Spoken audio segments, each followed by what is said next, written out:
অনেকগুলো কাজ আছে। তো এই মুহূর্তে আসলে অফিসে যাওয়াটা একটু ব্যস্ততার মধ্যে পার করতেছি, এই কারণে আমি নিজেই আমার কাছে একটু চেয়ে নিলাম।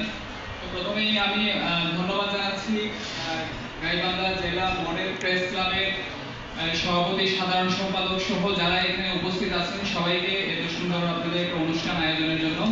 আসলে আমাদের শ্রদ্ধেয় জেলা প্রশাসক স্যার, আপনারা জানেন যে স্যারের দরজা সবার জন্য উন্মুক্ত।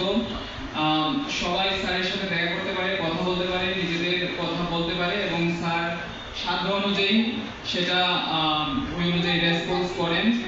তো স্যার আজকে নিজেই এখানে উপস্থিত থাকবেন, কিন্তু আজকে ওই যে বললাম অনুষ্ঠানের সময় অনেকগুলা প্রোগ্রাম থাকার কারণে স্যার উপস্থিত হতে পারেন নাই। তো স্যারের প্রতিনিধি হিসেবে আমি আজকে এখানে উপস্থিত আছি। এখানে আমাদের ওসি সাহেব উপস্থিত আছেন, এছাড়াও যারা সাংবাদিক বৃন্দ উপস্থিত আছেন সবাইকে ধন্যবাদ।